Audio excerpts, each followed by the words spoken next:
thank you for joining us. I'm Joy. And I'm Laura. And this is The Witches of Letters, a supernatural rewatch podcast. Buckle up as we dive into Season 1, Episode 10, Asylum. So this was a scary episode. Yeah, I really liked this one. There were actual legitimate jump scares in this episode. And when I went to do some research for Easter eggs, I found that it's been ranked again and again and again, year after year after year, as one of the best and scariest episodes. And people all have it on their like nostalgic favorite rewatch list alongside episodes like the Bloody Mary episode. And I have to say, like, I can see why. Everything is so good. Like the set design is phenomenal. It looks so good. The lighting is fantastic and creepy. The color grading is doing the most. Like, I think they were really smart with their use of color. And it was I had just a question filmed... about colours later, actually. Okay, interesting. Yeah, it was just filmed so well. I loved it. I love it so much. I was actually really thrilled too because horror has such a bad tendency to use mental health issues as like just fodder for entertainment, and people with real mental health issues have really suffered because of it. Like there have been a lot of stereotypes and things that have harmed people. Yeah. But what was great about this episode is the patients aren't the bad guys. The patients are like the heroes. And it's the evil doctor who's the bad guy. And that's actually realistic because we know for a fact that, especially in the US, there were a lot of asylums and sanatoriums, as they were called back in the day, who were not great to their patients and have a history of doing really terrible things. So I feel like this was the right way around. And I feel like this did something in terms of not perpetuating the stigma. And I was thrilled. I was thrilled with that. Yeah. We're so similar in some ways because I had the exact same reaction because I'd written down, I like this episode and I wasn't expecting to because something about the name put me off to start with. When I was like, oh, it's an asylum episode, they're gonna do mental health horror. The patients are gonna be monsters. And I thought it was gonna paint the patients in a bad light, but it doesn't. So that I liked that about it too. We give them a 10 out of 10 for a plot on this one. That was such a good idea. It's also really original. I can't think of another horror show or film set in this kind of setting where the patients are actually represented as real human beings with feelings who were mistreated or who have actual like things where they're just going someplace to heal. So far, there's been that one guy who was on the airplane who thought that maybe he was having difficulties, and so he checked himself into that facility, and it was clean and it was well lit and everybody was being treated like a human being. And it wasn't just a lot of people screaming in a hallway somewhere, which is what you usually see on TV. And I thought that was really cool because that's just so humanizing. And then again, in this one, it was really humanizing and really nice. So I'm a big fan. They're doing good work. Yeah, they are. I have to say, I do think Amazon kind of ruined the episode a little bit for me. What did Amazon do? Tell us what Bezos did to you. So it's just my issue with like spoilers in the little tiny bit that you can read before you watch an episode. Because it points out already that the patients held a revolt against the doctor for his cruel experiments or something along those lines. And I'm like, well, that's kind of because then when the patients turned up in the episode, I wasn't as scared of the jump scares because I was like, well, they're like that bit was kind of spoiled for me. Like them not being the bad guys. Because the episode is definitely designed to mislead you into believing that it's a typical horror episode and that things are going to follow this particular pattern that we're all used to. And actually, it does kind of mess with the spook factor if you know that people are good guys from the beginning. If you know that the jump scares are actually not bad guys, they're much less scary from the offset. So I can definitely see how that would really mess with the experience. Yeah, because I didn't feel like I was as scared as I would have been if I hadn't like read that first. So people who write the little captions for the episodes, no spoilers. Come on. Yeah, get your lives together, you guys. Put it further down. Like have ones up front that have nothing to do with the plot, okay? The little extra the little extra ones about references to other shows should be at the top because that's not giving you a spoiler. And then the stuff that has things to actually do with the storyline needs to go further down. Okay? Yeah. That's my In note to you. in fairness, I guess this show has been out for like 20 years.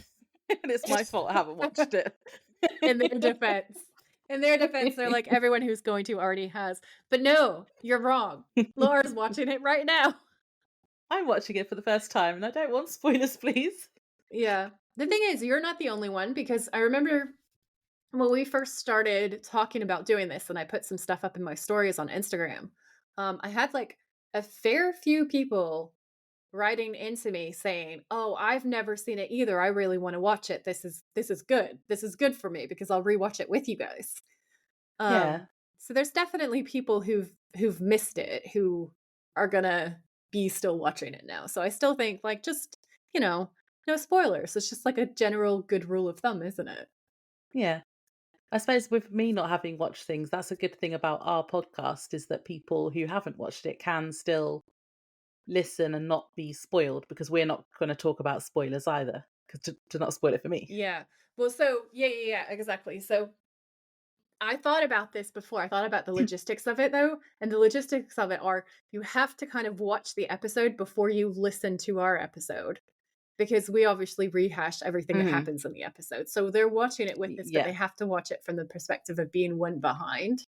Yeah. We have spoilers for the episode we're talking about, but not Yeah. spoilers for the Not future spoilers for future anything seasons. beyond what we're doing now. Yeah. Yeah. Shall I do my synopsis then? Yes. Okay, so this is season 1, episode 10, Asylum. The original air date for this episode was November 22nd, 2005. A text message seemingly from their dad with coordinates to a town in Illinois leads Sam and Dean to investigate an asylum where the patients rioted and held a revolt against the doctor there who had been performing unorthodox procedures on them.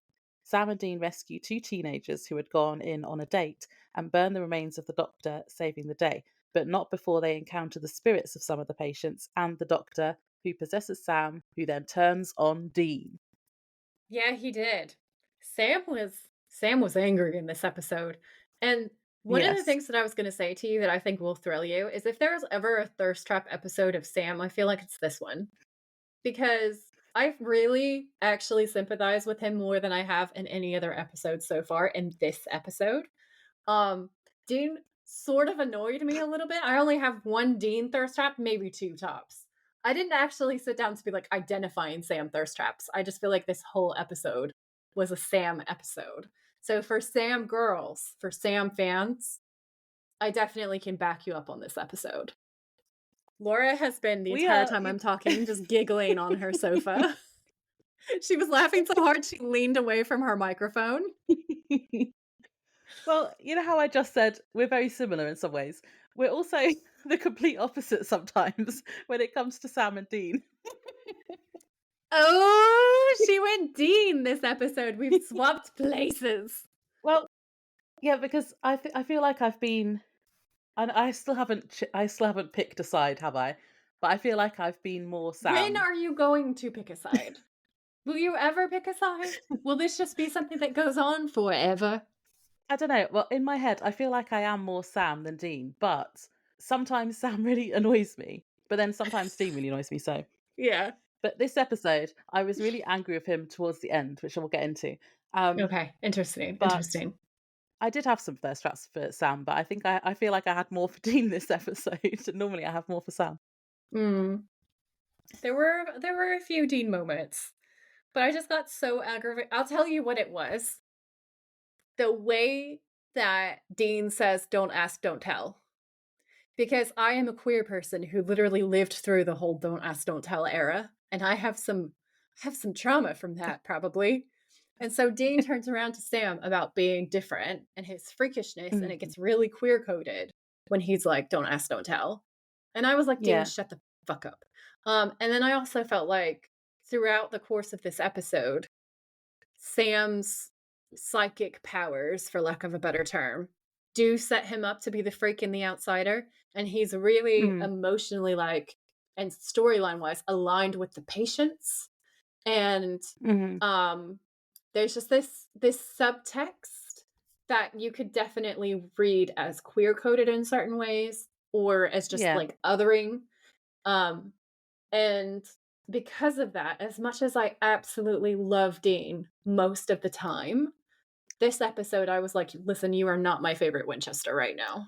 You're not my favorite brother. I'm switching teams. Yeah. Well, now you've mentioned that, I've remembered a couple of points where I got annoyed at Dean as well. So I feel like because he was a bit of a dick at one point. He was, yeah. So maybe I was annoyed with both of them this episode. we need But we need a little meter somewhere we can put up like thirst traps versus annoyance, you know? yeah, I think I was annoyed with both of them, but there was more Dean thirst traps because he like breaks down doors and shit, and I'm like, He yeah, does. He has like a kind of another here's Johnny moment, sort of, mhm, in this episode. The yeah, Stephen King references continue. yeah. They really I think I've got a continue, couple don't again. they? They're never gonna stop. It's great. It's the best thing ever. I'm very That is, happy with that. I love the Stephen King references. Mm. So the opening scene, Mhm. we have two police officers. Oh, first of all, we have people breaking into the asylum using bolt cutters to break the chains across a door, and then two police officers turn up, and one tells the other about the legend of the asylum, which is basically that it's haunted by the ghosts of the residents, and if you stay the night, they will drive you insane. I love Um, how they. sarcastic you I can hear the annoyance. That's great. I also would like to put up that both of us, when we were watching this episode and we were messaging each other about it, saw the keep out condemned signs and we're like, yeah, Sam will just breeze past that. And he yeah, did. he's going to ignore that caution sign. Fun Yeah, he did. fact, he did. He had no questions. As my friend Priscilla would say, he had no questions, no concerns. He just went. So they're walking past, they see the chains that are broken, and they're like, "Oh, someone's gone in. We need to investigate." And one of them says, I think it's the older one, says, "Let's split up." Now, this is a reoccurring theme throughout this episode, which keeps annoying me Yep. every single Yep. time Yes. because I it's have a like, note about that too. I was like, split up. nothing's going to go wrong now. You're inside a Yeah, haunted asylum. You literally just said, okay, here's what he says. He says, I forgot you're not local. You don't know the legend. Every town has a story, right? Ours is Roosevelt Asylum. They say it's haunted by the spirits of the asylum. Spend the night and the spirits will drive you insane. Like he just said, man, he just said that. And then immediately he says, let's split up. but they all do it. Honestly, They all say, "Let's split up" throughout it. It's really annoying. honestly, and I was like, foreshadowing, foreshadowing. And then I was like, for shame. And then I was like, the cop at the beginning, the newer cop, Officer Kelly, he looks so doe-eyed, so innocent, and so sweet in the first half of this episode. Can I just say this man is an incredible actor? So he looks Yeah, so cute. He's giving like 1950s TV cop, where he's just like, how do you do, ma'am? You know? Um, and then like and there's the let's split up and they start looking around and I was like, doom, doom, immediate doom. Because here's this sweet, kind officer. 100% he's gonna get got because his partner just said, let's split up. You're done. yeah, that never ends well. It never ends well. And then, like, they go in and you have all the keep out signs, you have the rusted chains, there's graffiti everywhere, there's empty wine bottles. It's so eerie. Everything is the point of view of like the flashlights. Like we're following the flashlights again. Um, it's really Mhm. dark and gritty color grade, but then you also have a lot of cool tones to show us that it's abandoned and it's nighttime. So we have some blues, we have some greens. Um, the forever blue light letting us know that it is in fact the night, just in case we missed our context clues. Then they get to the sign, the other sign, and it says caution, biohazard. And I write down Sam will 100% walk in here later. And I was Yeah, right. I was right. I thought that the first time I watched it too. Yep. Yep. So they've split up. The older officer finds the kids who broke in, and the Mm-hmm. younger one enters the room, and his torch starts flickering. His flashlight starts flickering, doesn't it, straight away? Mm-hmm. And it's like, oh, something's going to happen. But we don't actually see what happens because then it goes back to the older officer. He's outside with the kids now. They drive off in a car. Side note, that car, these were like high school kids, right? That Yeah, car they're was rich like kids. really expensive looking, yeah. It's like a wildly expensive car. They have to be like, Yeah. what, 16, 17 years old? So they're clearly rich kids who went down here for like a joke. And these motherfuckers are the one who fucked everything up for everybody else because they went around with bolt cutters Uh-huh. and unleashed all the spirits. You know what I mean? Because there's this whole part where like they talk about the fact that it was once chained shut and the kids went through with bolt cutters to just let themselves into places. And then later Mhm. on Sam and Dean are discussing like why did this case happen in the 70s? And then there's nothing for ages and ages and ages. And one of them, Yeah. I can't remember who, points out that it was actually like chained shut to keep Mhm. either to keep something in or to keep people out of it, to separate stuff. Um, Yeah. I also wrote down for that scene, but Officer Kelly is alone down a dark hallway where a door opens by itself. He is so done Oh, for. yeah. That was so creepy. It was so creepy. And then Gunderson radios him, and Kelly comes out looking like a fully different human being. There's Um, a jump scare there, isn't it? Because he turns around and he's right there. And it's like, Yeah, "Oh." yeah, yeah. There's an amazing jump scare where he's looking for him, he's radioing for him, and you have no idea. And then there's this sudden turn, and bam, he's in front of your face. And I Mhm. wrote down that his eyes actually remind me of that line in Jaws where he talks about like shark's eyes, dead eyes, Mhm. doll's eyes, they're black. That like that whole sequence. Um, Reminds me of Officer Kelly's eyes, and it's not just the jump scare, it's his entire demeanor. He's like Kubrick staring at us, and this shot goes all the way around from the creepy face into them getting into the car, and then he does this thing where he looks at the camera, but he doesn't look quite Mhm. directly at the viewer, but it's too much. You feel like at any second he's gonna turn and actually look at you, the viewer, and get Yeah. you, and that is fantastic horror. Mhm. Yeah, it was good. It was really scary. And Mhm. that's when his nose starts bleeding as well, isn't it? It is, yeah, yeah. So then Yeah. as they're driving away, Kelly's nose starts just bleeding randomly, and you just go, "No good. No good is coming from this." Mhm. Is that the nose bleeding thing? Because it happens to Sam later as well. Is that because the doctor was, like, performing lobotomies on people and stuff, do you think? Yeah, Or I was it think it's just supposed to show that he's, like, affected their brain internally in a yeah. physical way. I think that's what that's supposed to show us as an audience. Yeah. Yeah, and then Um, his friend says, "Did you see anything?" And he laughs and he says, "No." And I wrote in screaming all capitals, "Then why are you making serial killer eyes, bro?" He was all like, "Everything's fine. Everything's normal." I'm like, "This man is clearly possessed." he should have had that eye effect like in Skin. Yeah. Yeah. Although I will have to say this actor is so terrifying that I feel like he didn't even need it. Like that was freaky deaky. So Walt, who's Officer Kelly, he goes home and murders his wife and then shoots himself because Oh. of course he does. Mhm. And that That bit scene was horrible. is horrible because she's just innocently there, obviously unknowing that her husband is currently ghost possessed. Um, but they're just having this conversation. She's like, "You can't still be mad at me." And it's just a normal Mhm. married couple conversation. And you They just must have had, see like, a little him. argument that morning or Yeah. something. He turns his back to her and he's unbuckling his belt and stuff and he's putting his things down on a dresser and everything seems more or less normal, but you can tell there's something really not right with him. And then Mhm. it sort of cuts out to the exterior of the house and you just hear two gunshots. And then it cuts to the boys Mhm. and they're inside a hotel room. And I actually like this motel room. It's very dark and broody and Dracula-esque because it's Yeah, all it's quite a like, nice one. yeah, stones in the background. Everything's kind of like a dark red. So it just it Mhm. looks spooky. It looks gothic and I really really liked it. And Sam is on the phone calling different people and asking if they've seen their dad. Like they're looking for their dad Mhm. actively in this at the start of this episode. Yeah, I wrote he's making inquiries about their dad's whereabouts, and then he asks Dean if he's found any leads in the journal because he's flipping through the journal and he hasn't. Yeah. Oh, and then he suggests calling the feds, and filing a missing persons report.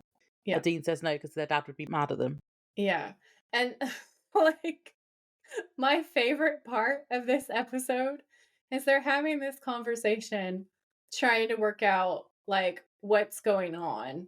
And the phone rings and they're still sort of going back and forth. And I'm just trying to like find the line because it cracked me up. Yeah.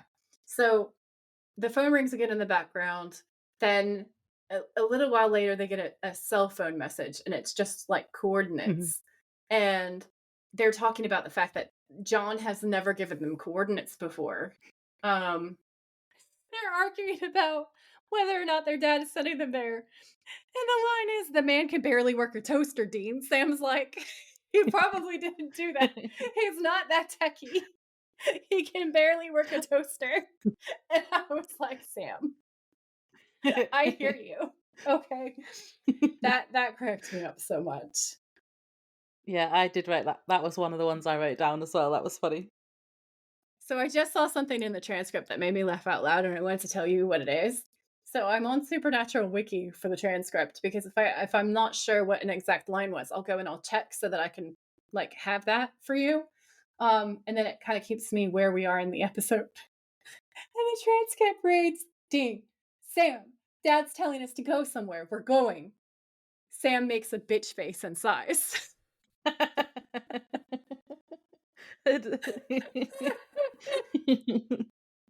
I had that sigh as a thirst trap, by the way. I'll allow it. I'll allow it. I agree with that one. He's just so long suffering. But I had a little rant at this point in the episode because it occurs to me, like I was sitting there and I was like, why is John testing them? Because this feels like a test. Mm. This feels like a setup. It feels like he's like a puppet master pulling strings. And then I said, is he testing Sam's powers? It seems kind of like he's sending them on jobs where he's learning the truth. Because remember, he said before, I can't go and see them until I know the truth, right? And then that makes me feel Yeah. like when I'm watching this episode and he's actively starting to send them on cases, like, is he testing Sam? Is he trying to work out how powerful Sam is? Like what kind of what's going on? Like it just feels like Ah. he's specifically experimenting. And that goes along with the theme of the episode where the doctor is experimenting on the patients.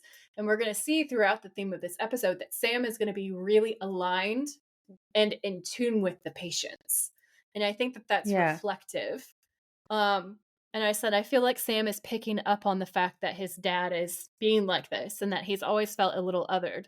And now maybe he is putting two and two together, and that's why John isn't coming because Mhm. he's pulling the strings behind the scenes and some kind of test is going on. And I'm not being funny, but like Sam was going to, what was it, like Stanford University for law, like one of the most exclusive, Yeah. difficult law degrees that you could possibly do. So Sam is wildly intelligent.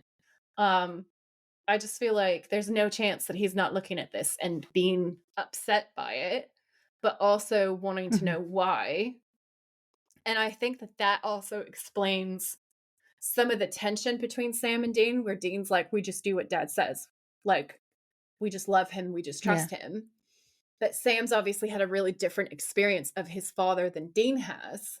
And so for this whole Yeah. episode, he's like on the outside looking in and being kind of made fun of. So like in the Mhm. previous episode, it gets revealed that Sam has these powers, right? And now in this episode, Dean spends such a long time of it othering Sam for the fact that he has those powers. Yeah. So Dean thus kind of blindly follows what their dad says because he's like, just going to follow the order. And Yeah. Sam's more thinking critically about things Yeah, exactly. And I because never he's a picked up on college it boy. before. I never picked up on it before, but I really think the reason why Sam is so angry in this episode is because he's realized that his dad is just watching, just sending them on cases and just watching, and is probably something to do Mhm. with him and the way that he's different. And Dean is so immediately on board with it. I feel like Sam feels a little bit abandoned by Dean because we know Mhm. a little bit that Dean was kind of like Sam's caretaker. in certain ways. Like their dad seems like an unreliable caretaker. So Dean has probably stepped in and filled in the role of being kind of like a pseudo dad in some ways. Um, Mm-hmm. and I think that in this episode, we see a real fracture in their relationship for a little bit. So what I've heard you say there is that you think John's truth he's trying to find out is about Sam rather than maybe because I originally thought maybe it was the truth about Mary, or maybe they're linked. Yeah. Well, see, this is the thing. Is like we know that it's connected because Mary says, "I'm sorry" to Sam. Yeah. Oh yeah, because we talked about that last episode, didn't Yeah. we? So we know that Mm. there's probably a link, right?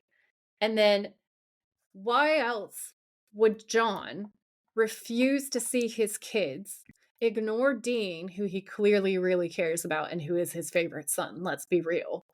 When Dean is like on Mhm. the verge of tears calling him to come, then we unveil the fact that Sam has these powers. And so far in the supernatural world, I think the only person with power who's represented as like a good person is probably Missouri, right? Yeah. So every other person who has power so far has been some kind of not good, or a Mhm. monster, or like Sam keeps calling himself a freak, right? And they refer to the monsters as freaks. So like I just Yeah. feel like I've totally flip-flopped from my other episode and opinions, and now I'm just really annoyed on behalf of Sam in this episode. And for this whole episode, I'm much more Team Sam than I am Team Dean, which is very alien to me, but like that's how the cookie crumbled. So Dean looks up the coordinates, doesn't he, and finds out basically it's pointing them to this asylum from the opening scene. Yeah. And he also notes that the same asylum is mentioned in the journal in their dad's journal. Yes. Um, so he's already kind of aware of it. So that's why he thinks that their dad is sending them there. Yeah. And I actually have a small Easter egg related to that Oh, because I went looking to be like, is this asylum a real asylum? Is this based on real history or local folklore like the other place was? And I did find something. So there's a guy called Todd Bartholomew who went on Reddit and wrote a thread. And it's called Lived in Rockford 1962 to 1978. And he says, sorry to burst your bubble, but there never was a Roosevelt Asylum in Rockford. This is one of those campfire stories camp counselors used to tell the kids to try and scare them.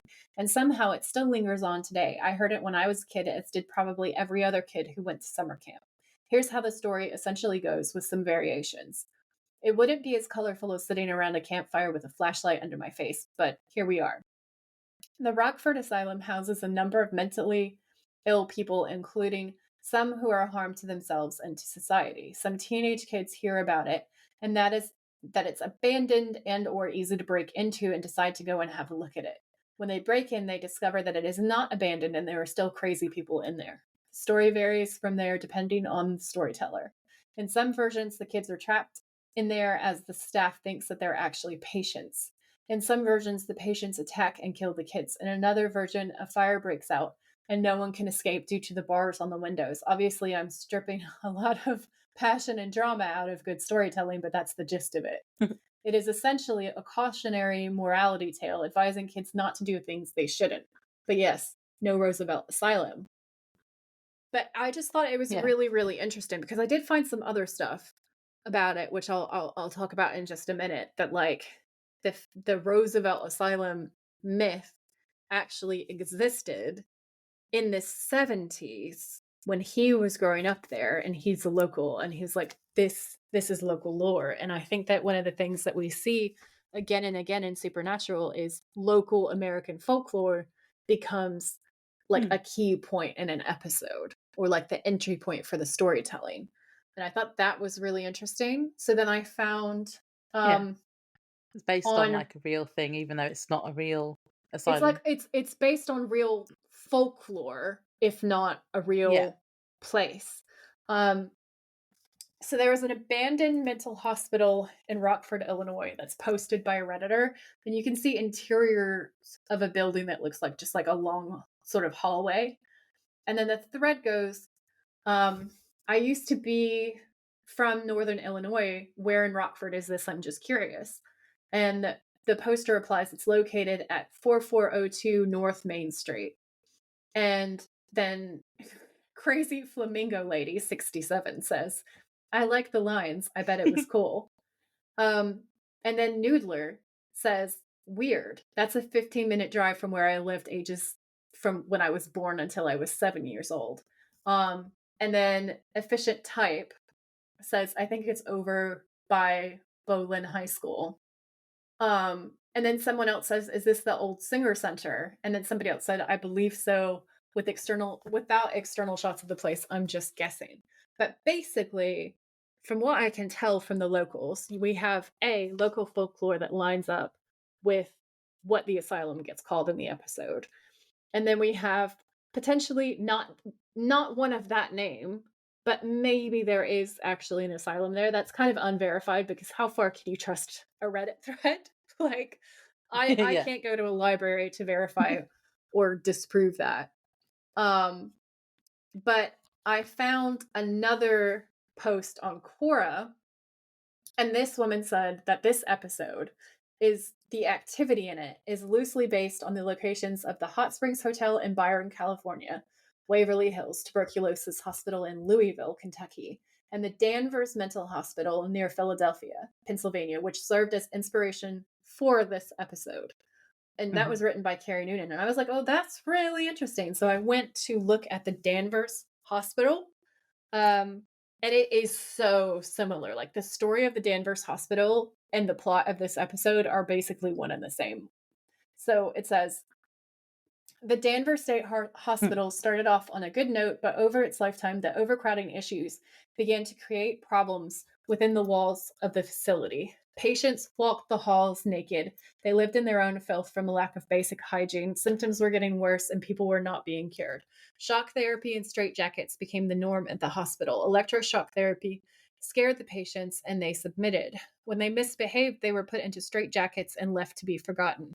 When shock therapy failed to control the population, lobotomies started. In 1939, the population of the hospital swelled to 2,360. A total of 278 people died at the hospital that very same year. Neurology experts often call Danvers the birthplace of the prefrontal lobotomy. Visitors to the hospital during these years reported lobotomy patients wandering aimlessly, staring blankly, unaware of who they were or where they were. They existed in a hellish daze, unable to leave. With such sadness, neglect, abuse, and trauma comes a staining of the land. From the involvement of the Salem witch trials to the horrors that occurred at Danvers, the land at the hospital was truly one of the most haunted places in America. So a little bit earlier on in this article, they mentioned that the judge who was responsible for what happened in Salem, I think his name is Hawthorne, actually owned all of this land. And where this hospital was built was his land. So they feel like it's like doubly messed up. They say that visitors often report seeing deep black shadows flitting about the property. Others see grayish mists moving slowly around, following people who come to the site. Could these be the dazed spirits of the patients that died here? So that's from the U.S. Ghost Adventures site. And I just feel like it has your bad doctors taking vulnerable people who are in their care that they're supposed to take care of and do good things for. And instead, things go just horribly awry. And it is so much exactly what happens in this episode, like down to lobotomy and electroshock being used as like a device of torture. Like lobotomy has never been healing ever. But I did find an article that says that electroshock therapy is still in use today. And that has been really badly stereotyped by horror movies and the horror franchises to like terrify people.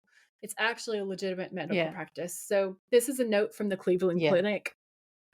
Electroconvulsive therapy is a procedure that can help people with severe mental health conditions. It's especially useful in cases where other treatments aren't an option or haven't worked. While this procedure often provokes a negative reaction because of portrayals in movies and television shows, this procedure is safe and effective. Healthcare providers will also go through several steps to make sure that you are comfortable during the procedure and have minimal side effects. ECT can make a huge difference in relieving severe symptoms for many people, and it's often a life-saving procedure. Mm-hmm. I just felt like that was sort of important to include. Yeah. It's good to debunk what we see in TV and what we see in horror films. It's not a torture method. It's like actually medicine. Yeah. But whereas it's being portrayed as a torture method in this and in your example from before, like when it's Yeah. not used properly. Well, so Yeah. I don't know, because that's current day. I don't know if in the 20s, I don't know how legitimate it was in the 1920s and earlier, like when it first Yeah. started as fringe science. So I believe that there's a possibility that when it was first starting out and it was more fringe science, it might have been used more irresponsibly. So I wouldn't be able to 100% say that it's never been used in a way that wasn't totally humane. I can't say that for sure, not without doing more research. But I will definitely say that in the real world, it is something that is highly supervised and made to be healing. I mean, Regulated. what's more metal than healing your brain with electricity? You know? What's more rock and roll than that? So, in the episode, where are we now? So we're at the bar. Yeah, we're at the bar, aren't we? Which is called the Terminal Pub. And I was like, that's like a bit of a, that's definitely a horror episode name. And I write down that Dean's alias is from Spinal Tap. And that's hilarious. Like, we continue the musical aliases, the rock aliases, because he's just being true to form. And then I wrote down, ooh, it's a con. Because basically what happens is they know they need to get information out of this police officer. And they also know that he's not very likely to just talk to them. So Dean pretends to be a reporter from, I think he says like the Chicago Tribune. Yeah, I And think so. he's asking kind of like direct and annoying questions about the death of the partner of this cop. And the cop's kind of like, I really don't want to talk about this with you. And then Sam comes up and is like, this guy is such an asshole. And he pushes him really hard. And he says, hey, buddy, why don't you leave this poor guy alone? Yeah, thirst trap. The man's an officer. Why don't you show a little respect? And then Dean kind of like glares and sort of walks off. And then so Gunderson's like, oh, you didn't have to do that. And Sam's like, yeah, of course I did. The guy's a serious jerk. Let me buy you a beer, okay? So then Sam gets all of the tea. And then he walks out of the bar. Yeah. And this is a Dean thirst trap. Dean's sitting on the Impala. And he looks hot as fuck, okay? That's a Dean thirst trap. And he says, shove me kind of hard in there, buddy boy. And that made me laugh so hard because like it's just the banter is playing out and I'm thriving. And Sam says, I had to sell it, didn't I? It's method acting. And I laughed so that hard. bit made me laugh. Yeah. Yeah, the method acting bit made me laugh. Yeah. I also, in my notes, I also wrote, he got the tea, which is what you just said.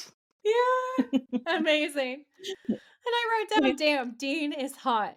And then I wrote down, he's not in focus, but Sam is. Rude. This is a travesty. Because whoever was responsible for doing Dean's coverage, where they're going back and forth between like camera A and camera B, Dean's camera, not in focus. Like, he's so blurry. Sam is in this like sharp, crisp, clear focus. And whoever was doing that really messed up Dean's coverage. And I was just like, travesty. Absolute travesty. That whole bit was I liked that bit. That was funny. Yeah. Yeah. So the next thing that I have is the stunt that you were like, did they do this? Yeah. I sent Joy a voice note and I said, was that really Jensen that was doing the gate vault? Because I kept pausing it and watched it about 5 times. I did the same thing. Didn't look like a stuntman. Yeah. I think it was him. Do you think it was him? I think it was him too. And the thing is I've watched like enough behind the scenes stuff to believe that he has done what he's allowed to do of his own stunts. I think he has done. It looks like you can still see his face. And I don't think that that Yeah. stunt would be that dangerous to do because basically all you would have to do is fake the wire at the top with something that's not really Mm. barbed wire and then have Yeah. them jump and have like a pad at the bottom or something. And it's not even a wild jump, I don't think. So, No, it's just nah, a I gate think he vault, did but it. normally when you do a gate vault, it's over like a gate into a field rather than a really high one. But Yeah. you could still do it, I reckon. Yeah. Yeah, Yeah. I reckon it was I him think so. because there wasn't like a cut when they're walking when he jumps over and then they're walking up the stairs. There's no like cut to then put the real actors in, Yeah. and it's definitely them at the top of the stairs. Yeah, yeah, for sure. So I was also watching his face because sometimes they'll cut mid jump. And Uh there's one place where there maybe could have been an exchange, but I don't think they did. I think that he actually did that stunt. yeah, I think he did as well. We'll have to investigate. I Yeah, didn't look on IMDb this episode, so maybe it's on there. I'll look later. yeah. So Sam says, so apparently the cops chased the kid in here into the south wing, and Sam is pointing to a sign over one of the doors because they've just broken in, like we said. Um, and I wrote down, wow, we really want to know that it's the South Wing. Like, because there's just it's a wild close up of the sign where they just pull in and they keep pulling in, they keep pulling in. And when you think they can't pull in anymore, they pull in again on the South Wing sign. And I was like, wow, okay, sure. Um, and then Dean says, South Wing, huh? Wait a second. And then he flips through John's journal and he says, 1972, 3 kids broke into the South Wing. Only one survived. The way he tells it, one of his friends went nuts and started lighting up the place. And Sam says, so whatever's going on, the South Wing is at the heart of it. And I was like, they're just hanging the lantern over here. They really want us to know that it is the South Wing. Yeah, And I'm like, okay, the I point's wrote been made. I wrote down they realise because the chains are on the door and it's mentioned in the journal that the South Wing is the place to be. Yeah. Everybody wants to go to the South Wing. The South Wing is where it's at. South Wing is happening. Yeah, yeah. I thought that this line was so good. So Sam's looking around and he sees the chains that the kids have cut, and he says, "Looks like the doors are usually chained. Could have been chained up for years." Because they're kind of discussing like why there hasn't just been constant murders if it's so haunted. And Dean says, "Yeah, to keep people out." Yeah, Or to keep something in. And I was like, that is so menacing. That is a 10 out of 10 on the that menace was good. scale. That was so, so good. That was a good horror line. Yeah. Yeah. So we then have some banter between them, which I'm assuming from what you said earlier, you get annoyed at this bit, but I thought it was hilarious. It's both hilarious and annoying. It's more hilarious than it is annoying at the beginning. Go ahead and tell the Mhm. people the funny lines. Well, he's like, I get it's not very nice to Sam, but it's also like brotherly banter. I think is quite funny. Um, so the first funny line is he's basically taking the piss out of Sam's abilities this whole time, isn't he? And he Yeah. says, "Let me know if you see any dead people, Haley Joel." Is the first one, which is Yep. a Sixth Sense Sixth reference, Sense. isn't it? Yep. And then And my Sam goes, favourite dude, one, enough. yeah, my favourite. It's in the same bit, but it's a little bit later on. So it's Dean. Hey Sam, who do you think's the hottest psychic? Patricia Arquette, Jennifer Love Hewitt, or you? Yep. Yep. And I wrote down to ask you if you watched any of those shows. So it's I watched Medium all of and them. Ghost Ghost Whisperer, isn't Whisperer. it? Yeah, I watched all of them. I've Yeah, I actually been liked Medium. rewatching the first season of Ghost Whisperer. Um, Ah, Medium is one of those shows that like well and truly terrified me. It's really good. And it was really yeah, scary. And I yeah, it was still don't scary. think I've seen every episode because it was scary as fuck. Scary as No, fuck. I didn't. I didn't watch all of them. I watched some of them, but I love Patricia Arquette. I think she's really good. She's So a I watched it. fantastic actress. Yeah, but I didn't watch all of them. Mm. Yeah, so I'm gonna go off on my small rant. So Dean goes, I'm serious, you gotta be careful, all right? Ghosts are attracted to that whole ESP thing you've got going on. And Sam says, I told you, it's not ESP. I just have strange vibes sometimes, which made me laugh. What? Sam, Strange strange vibes. vibes? Strange vibes? Good sir, what are you what are you talking about? Strange Strange vibes. vibes. Weird dreams. Right? And Dean says, yeah, whatever, don't ask, don't tell. And that's the part where I was like, Dean, shut your face. Um, because for anyone who is too young to know what that is a reference to, that is the original policy by the United States government when they started letting queer people into the armed forces was don't ask, don't tell, meaning that gay people could join the forces, but they were forbidden from telling anybody that they were gay, and the forces were forbidden from asking them if they were gay. And everybody's like, the real conservatives are all up in arms, even about that. Like that for them is a step too far, and gays in the military is a step Oh, too for far, and we God's should never sake. do it. Um, and so obviously this is years later, but don't ask, don't tell still gets used as like a comedy reference to stuff where it's like put that back in the bag, keep that away. Um, Yeah. so this sequence here, when you think about it, when you really, really, really think about it, he's like, "Oh, you've got to be careful, all right? Ghosts are attracted to that kind of thing." And Sam's like denying it. "I told you I'm not like this. It's just this thing and this thing." And then Dean goes, "Yeah, whatever, don't ask, don't tell." Like Sam is kind of queer coded. He's definitely othered. This is definitely more of a continuation of the freak narrative that surrounds him. Um Yeah. and Dean is more unsympathetic to Sam in this episode than I think he's been in a lot of other episodes. He's definitely more pushy Hmm. with Sam. And I can't help but feel like it's like that othering. It's like now he knows that Sam has some kind of ability. He and John are like distancing themselves, it feels like. And I think that it mirrors a lot of things that a lot of queer people can relate to. I feel like where you're kind of othered, you're kind of pushed away. Or if you're Yeah. still in the family or with your friends and they find out that you're queer, then you get all these jokes and they're trying to show you that they're okay with you, but at the same time the jokes are kind of not great, you know? Yeah. It No. just that's what it reminds me of. That's what it reminds me of. And so Yeah. that's my take on this episode. I didn't get that reference at the time. Hmm. Um I mean, it's a very so American yeah. reference. Yeah. I don't even That's know if awful. It people in sounds the like UK would know what it is. no, I don't well, it might have been, but I haven't heard of it. But that sounds awful because it's basically forcing people to stay or become closeted. Yeah. So the next thing that happens is Dean has the EMF reader, and Sam's saying, "Are you getting a reading on that thing or not?" And then Dean says, "No, of course, it doesn't really mean no one's home." And Sam says, "Spirits can't appear during certain hours of the day," which, as far as I'm aware, is just show folklore. Like, I don't think I've ever read that anywhere else, although there's like a general kind of belief that things are more active at night. Um, and then Dean says, "Yeah, the freaks come out at night."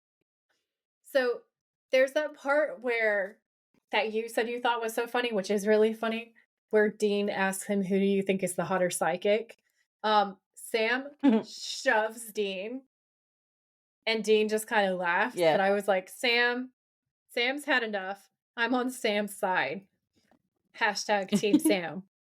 And that made me laugh. I thought that was pretty funny. Yeah. It was. So then they find this really creepy room where it's like a treatment room, I guess. And I use that kind of sarcastically because as we know this place was not a good place. Um, and Dean says, "Man, electroshock lobotomies, they did some twisted stuff to these people, kind of like my man Jack in Cuckoo's Nest." And he Yeah. makes like crazy eyes at Sam. But it's not really like he makes a Jack Nicholson, like a distinctly Jack Nicholson face. Um, I Yeah. think it was a really good impression. And what's funny is Jack Nicholson plays Jack in The Cuckoo's Nest and also plays Jack Torrance in The Shining. And all of these things Yeah. get referenced. So this is just like a Jack Nicholson appreciation episode, I feel like, at this point. Yeah. Because it's straight after when he makes the Shining reference one, Yep. isn't it? I have left space for you to say the line. I didn't write it down. Okay. So Dean says spirits driving them insane, kind of like my man Jack in The Shining. And then he does another Jack Nicholson smile at Sam. And I was just like, okay, okay. So the Stephen King references live on. They are strong, and they're not Yeah. going anywhere. So yeah, so Dean is being all like goofy and funny, and Sam's just not having any of it because he's just still annoyed that they aren't looking for their dad. But I was like, in fairness, this was a pretty good lead for where their dad might be. So, and he's not being very patient, in my opinion. Yeah. Yeah. I mean, that is true. I think they get the text and Sam just feels like their dad hasn't done anything like that before, and how do they know that it's him? And there's a part at the beginning where they mentioned that he's been missing Mhm. for 6 months at this point. So this episode is 6 months into their journey Yeah. looking for him. So they've been looking for him for half a year, and this son of a bitch has been dipping out on his children for a full half of a year. So that makes me feel like the timeline on the episodes is like a month for each episode then, or something around that. Like it's like a few weeks. Yeah. Um We thought it had been like a week between episodes last time, didn't we? We'd mentioned this a few episodes ago, I think. But yeah, now we've got more of an idea of the actual timeline. we do. We do. Yeah.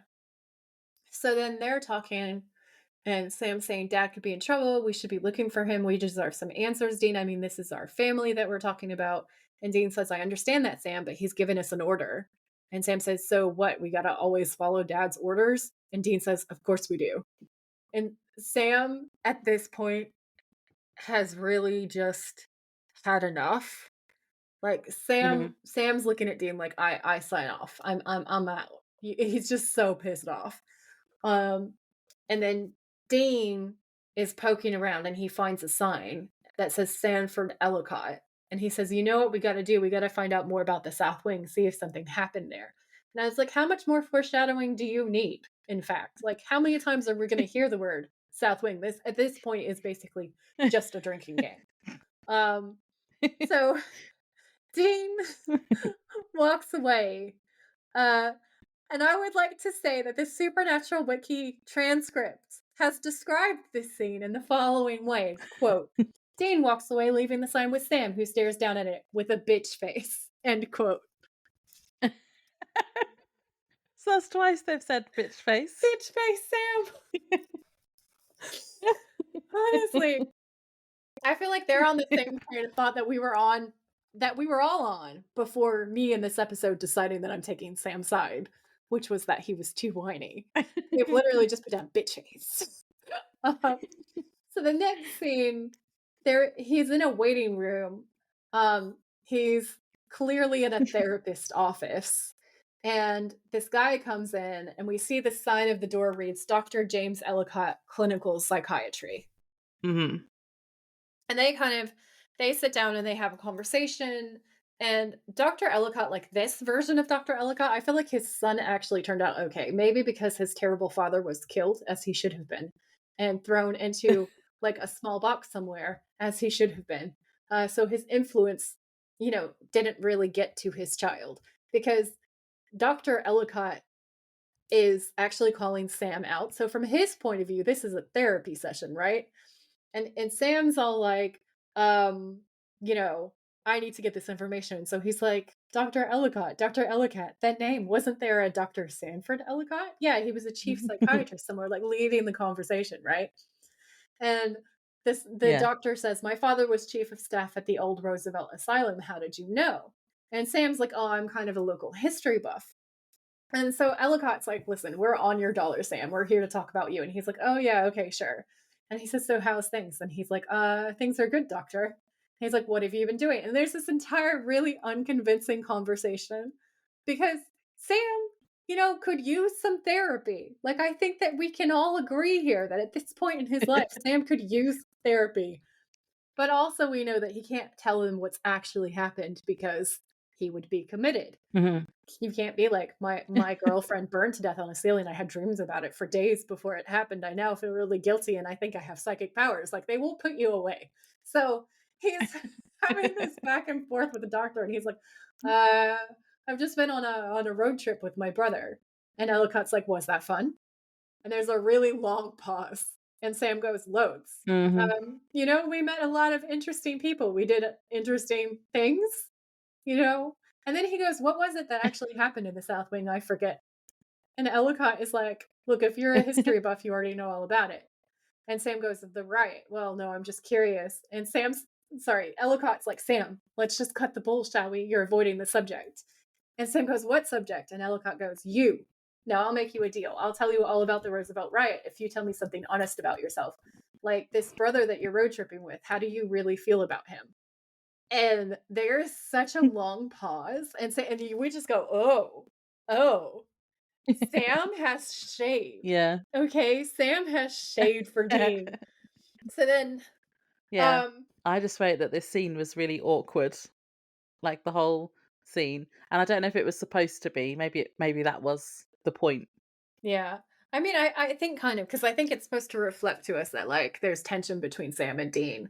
And Dean is having a time with Sam's whole psychicness, and Sam is having a time with Dean's apparent, very subtle rejection of him because of this difference, I feel like. And I think there's a lot of feelings, and there's also a lot of maybe pent up anger from the fact that if Dean hadn't have pulled Sam away from Jess, there's maybe a chance that Jess would have survived because maybe Sam could have done something about, like, there's so much going on. There's such a complicated family dynamic. I think that scene, the awkwardness that's there is because Sam is angry, he is hurt, and there's things that he wants to say. And I really wonder what he said about Dean in that moment when the camera Yeah. cuts out. And I so would love to be a fly on the wall. Like, what did he say? Yeah, and he says later, doesn't he? He's like, "You were in there for ages, so he must have said something." Yep. Yep. See? It's T. It's T. It's episode T. So I've put down the next one where Dean is leaning against the door. Thirst trap. Okay. Thirst trap. And Dean says, dude, like what Laura mentioned, you were in there forever. What the hell were you talking about? And Sam goes, just the hospital, you know? Dean's like amped. And then it comes back to the South Wind, but can we just appreciate the long pause? Sam's like, just the hospital, not about you. Not about you at all. It's great. Because like it's so obvious that he spent so much time venting. And it's like good for you, Sam, because mental health matters, okay? Mental health matters. Yeah. So they go back and forth, and Dean says the patients took over the asylum, and Sam says apparently. And Dean says, were there any deaths? And Sam says some patients, some staff. I guess it was pretty gory. Some of the bodies were never even recovered, including our chief of staff, Ellicott. And Dean says, what do you mean never recovered? And Sam says cops scoured every inch of the place, but I guess the patients must have stuffed the bodies somewhere hidden. I want to remember that quote for later. I'm going to bring it up later. Okay. And Dean says that's grim. And Sam says, yeah, so they transferred all the remaining patients out and closed the hospital down. And Dean goes, so just sum it up. We've got a bunch of violent deaths and a bunch of unrecovered bodies. And Sam says, and a bunch of angry spirits. And Dean goes, good times. Let's check out the hospital tonight. Dean's whole vibe is just like, oh, fuck my life. Why me? So then it cuts to the evening, doesn't it? And we've got are they high school students or college students, the Gavin and Kat? I'm pretty sure they're high school students. Although it's in the transcript, it says university aged, but I beg to differ. I don't think they are. I think this is their senior year of high school. Okay. Well, they're kids anyway. So we've got so Gavin and Kat, the two teenagers who are on a date. It's not really an appropriate date activity, is it? This is just so typical of the early 2000s and before, though, where guys are like, if I make her scared, I'll get more physical contact. Like, the bar is so low. Like going to watch a scary film. Yeah, the bar is so low, can I just say, for straight dudes. Go to a horror film, Gavin. The bar is so low. I mean, and she just wanted to go see a movie. She just wanted to go see a movie. She literally says, I can't believe you call this a date. And he's like, come on, it'll be fun. He just completely ignores her input. And Gavin gets what he deserves, in my opinion, because he obviously dragged her out somewhere where she didn't even really want to be. Clearly he's hoping he's going to get some, because the way that he reacts to that girl ghost who like makes out with him. Yeah. This is exactly what he thought was going to happen. This was his evil plot from the beginning. And it's just like, good sir, you don't have game. Karma. You don't have game. If you have to take a girl to a haunted place so that you think that you can get some physical contact with her, you are lacking in game. Okay? I think, in fairness, I think it's probably quite a good date activity for, like, your husband who you've been with for a really long time, who's also into like spooky stuff, but For two not people a who high are school into boyfriend. spooky stuff, sure. But taking anyone of any gender on a date, okay, where they're hating Yeah. life clearly, and you've dragged them there not against their will, but like with a lot of protestations. I just feel like that's just probably not going to be a good date, and you should probably just listen to their thoughts and feelings. Like Gavin is just he's just being the ultimate dude bro, where he's like, this is Yeah. exactly how it's going to go down. She's going to be scared and run into my arms. And he also, because then he scares her on purpose. He does like a little jump Yeah. scare to her. Yeah, he does like a And I little wrote, jump scare. I wrote in my notes, why do I feel like Joy would be Gavin if we went to a haunted asylum together? Honestly, y'all, you summon a couple of demons and she just doesn't let you live it down. Okay? And he says, nothing's going to get you, I promise. And it's like, you've just scared her, mate. You scared her. Yeah. And then you said, oh, nothing's going to get you, don't worry. And I'm like, that's not going to build up trust, is it, Gavin? No, it's just so And then he insincere. abandons her. He does. He abandons her and makes out with a ghost. In his defense, he And thinks they that split it's his up girlfriend, again. but still. But yeah, but still. So he moves into a room alone and the door slams behind him for no apparent reason. He looks at it and just kind of dismisses it. And then you see a female figure that kind of like matches how Cat looks. So we're supposed to assume that it's Cat. Then his flashlight starts failing. He's shaking it. He's like, damn it. He turns around and he says, hey, sweetie, couldn't take it, huh? And he says it in the most dude bro way as well. And I'm just like, fuck you, Gavin. And the girl comes closer to him and puts her hands on his face, and then they start making out. And then you hear Kat in the distance going, Gavin, Gavin, where are you? And Gavin realizes that can't be Kat that he's making out with at this point. And he pulls back and he freaks the fuck out because she is a spooky girl, this ghost girl. And that's a jump scare. Okay, that's a jump scare. Meanwhile, Sam and Dean are going into the asylum also because they're trying to do their job. Yes. And Dean has updated his EMF reader from his homemade Walkman. I know, right? It's homemade. I made it myself. The one that he's so proud of. I liked his Walkman one. Yeah, I know, it was that really cool. I miss the Walkman EMF reader. Honestly, if there was any memento from the show that I could take, it would probably be that. Yeah. That's cool. I wrote down Sam's quote where he says, this place is orbing like crazy, because I just thought that was silly. That was so silly and it was great. Yeah, it was amazing. And if these uncovered bodies are causing the haunting, do you mean not buried, uncovered? What? So Dean says, we gotta find him and burn him. Just be careful, though. The only thing that makes me more nervous than a pissed off spirit is a pissed off spirit of a psycho killer, which that would be scary. I got an earworm because of that. You know, the Talking Heads song. Psycho killer, Psycho killer, qu'est-ce que c'est? Yeah. Now all of us have that same one. I've been singing that all day. Listen, I love that song. I am not mad about it at all. Sometimes when I'm really angry, I play it and I look menacingly at Nick while I sing along to it. No, it's a good song. It is a really good song. So Sam and Dean keep looking and they move out into separate rooms because they've never watched a horror movie. After a minute, Sam sees an old woman through the video lens who is white-haired with one bloody eye. Like, it looks like she has a piece of pipe going through her head. Like, it doesn't just look like something, like her eye is missing. It looks like someone shoved a full thing of pipe through her hair. And she starts moving towards him. That jump scare was the most. Yeah. I think I was eating snacks and I like threw my snacks. I was like, oh, I was not expecting her. I was not expecting her at all. It's because Sam jumps as well, doesn't he? He jumps. It's a double jump scare. And then Sam is like, Dean? This was the thirst trap. Yeah. Dean shooting her. Yeah. So Dean goes, Sam, get down. And Sam throws himself on the ground and Dean shoots her with the salt rounds that we have now because Dean loves to shoot a ghost. Okay.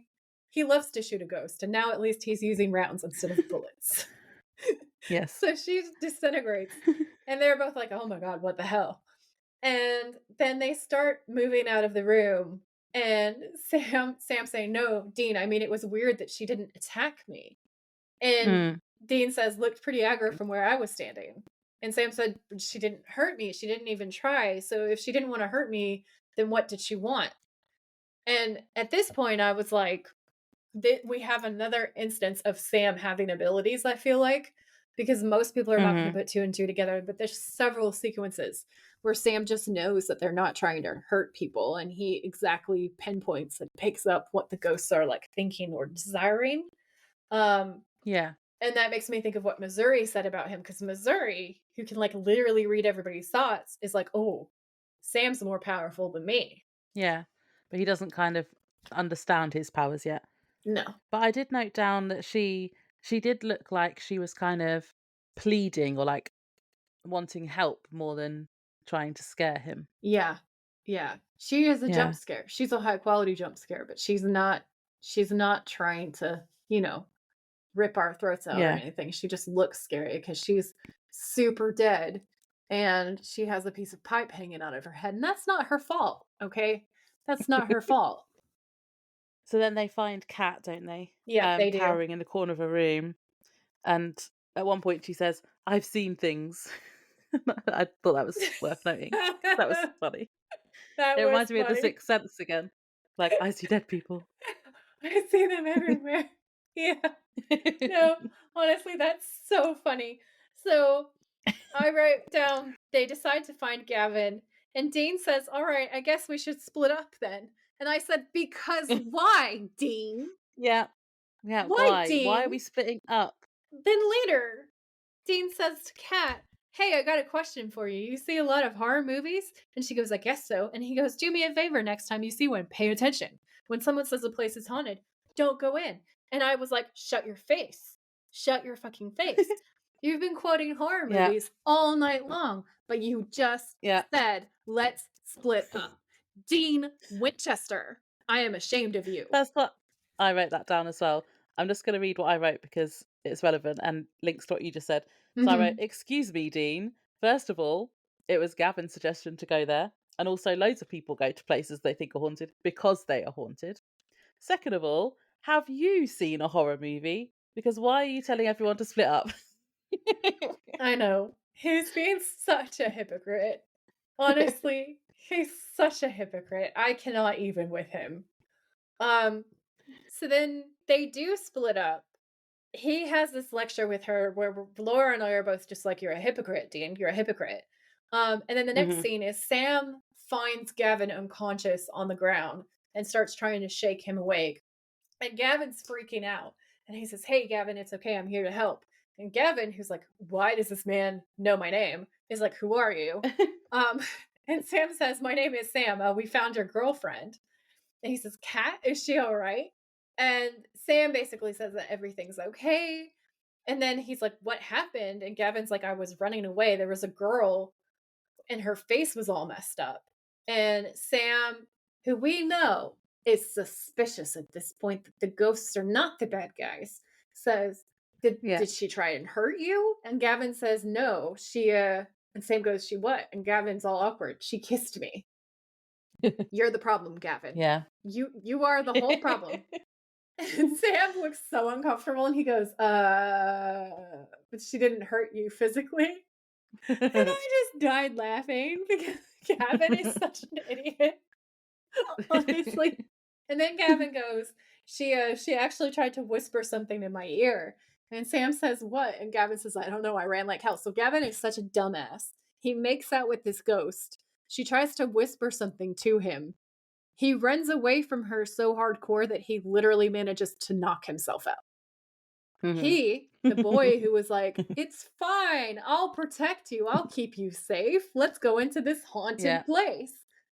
Like, bitch, please. Okay? Bitch, please. Yes.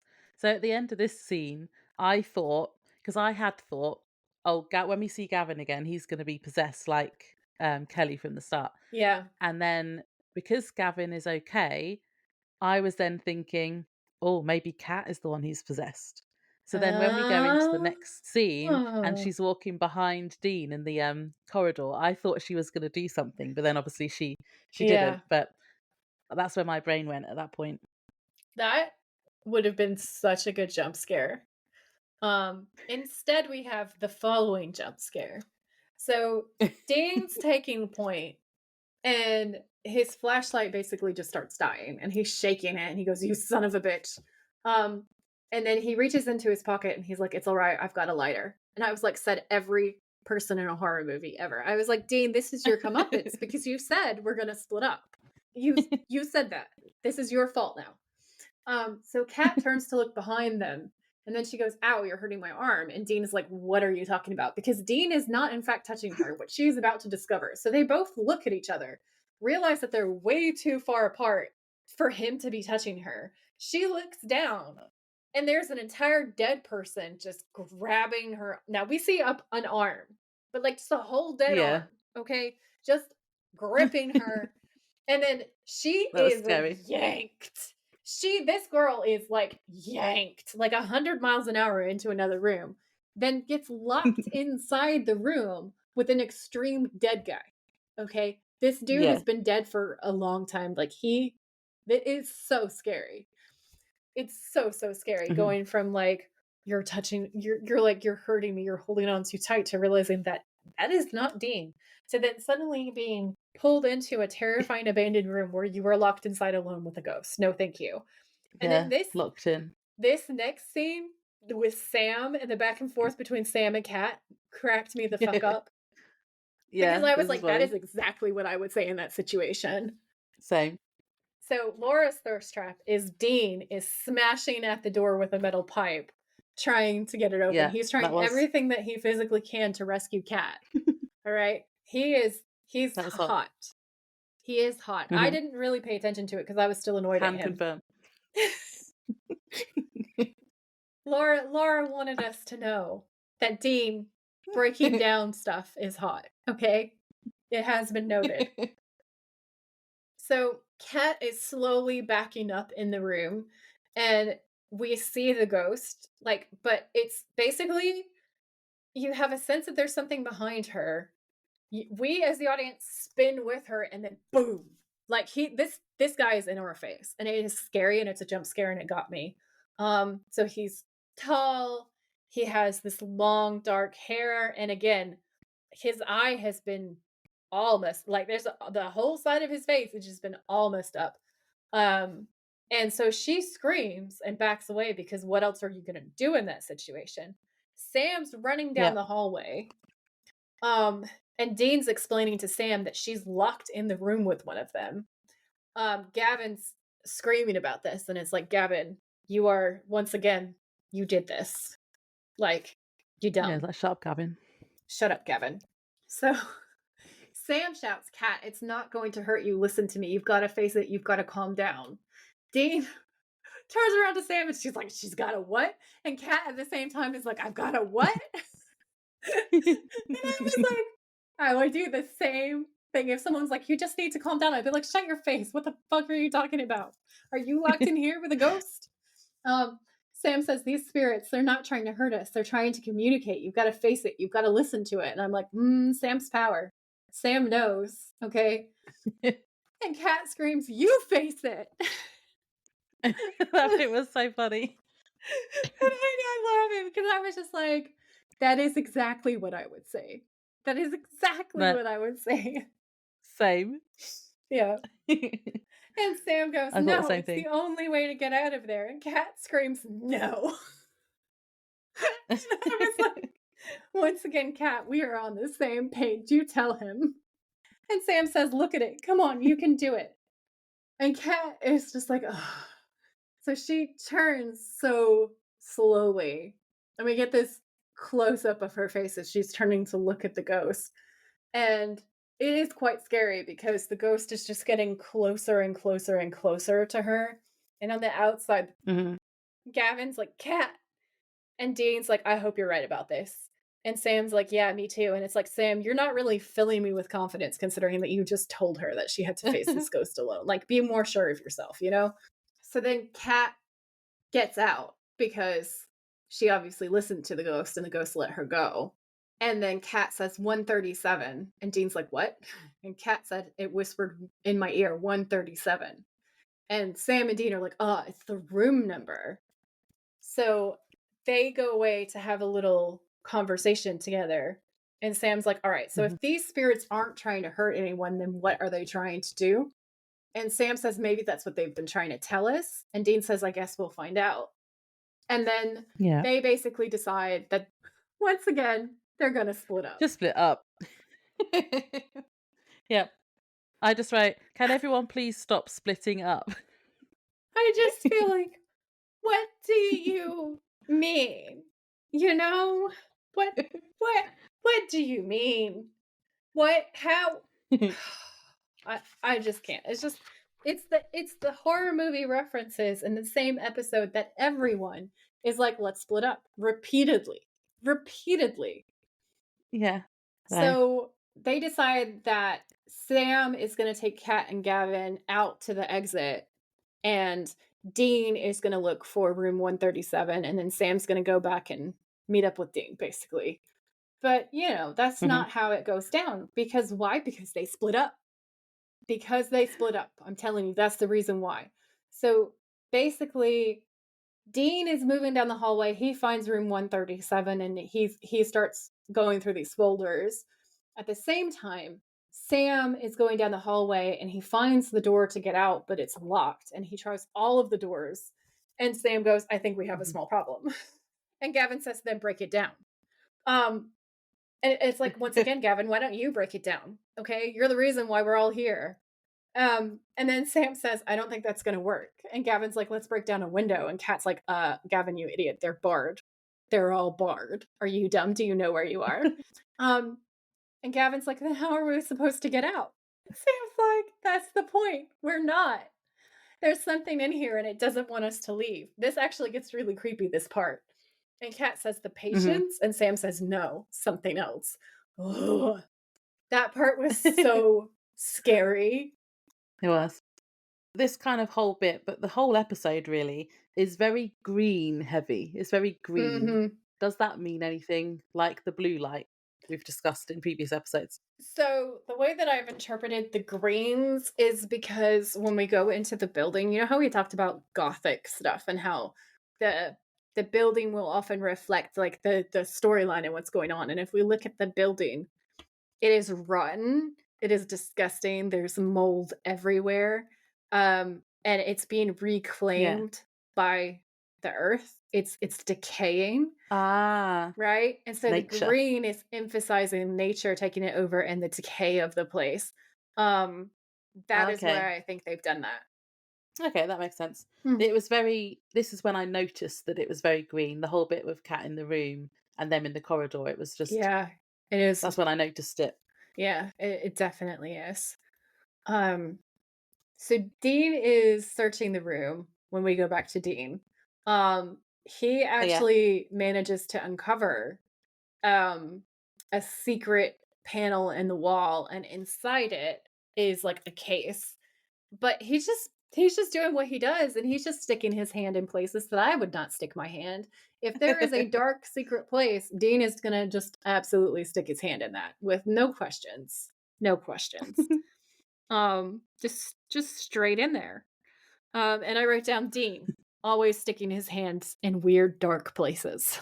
Dean always sticks his hands in places and Sam always ignores caution signs. Right? That is the theme. That is the theme.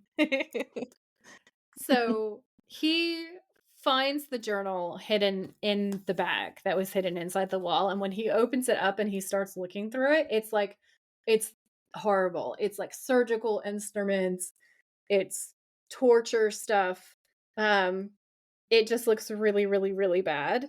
And Mm. Dean says, all work and no play makes Dr. Ellicott a very dull boy. And yet another Stephen King reference, Another okay? Stephen King. We I wrote can't that one get down. away from The Shining. We can't get away from The Shining, you know? So then we cut back to Sam. And Sam and Gavin are having a back and forth because Gavin's panicking. And Sam says, well, for starters, we're not going to panic. And Gavin's like, why not? Like, Gavin's literal line is, why the hell not? And I wrote down, bitch, this is your fault, but also fair. You know, you're locked inside an old, decrepit as fuck building where all the bodies were never found, with a lot of scary ghosts and something terrible that has barred you inside. That is a fair time to panic. And then Sam's phone rings and he answers the phone and we hear Dean, but it's like a weird connection. And he says, Sam, it's me. I see it. It's coming at me. And Sam goes, where are you? I'm in the basement. Hurry up. So Sam's like, I'm on my way. So he hangs up and he says, can either of you handle a shotgun? And this is where Kat truly shines for me. And once again, Gavin's kind of a little bitch. Yeah. Because Gavin goes, what?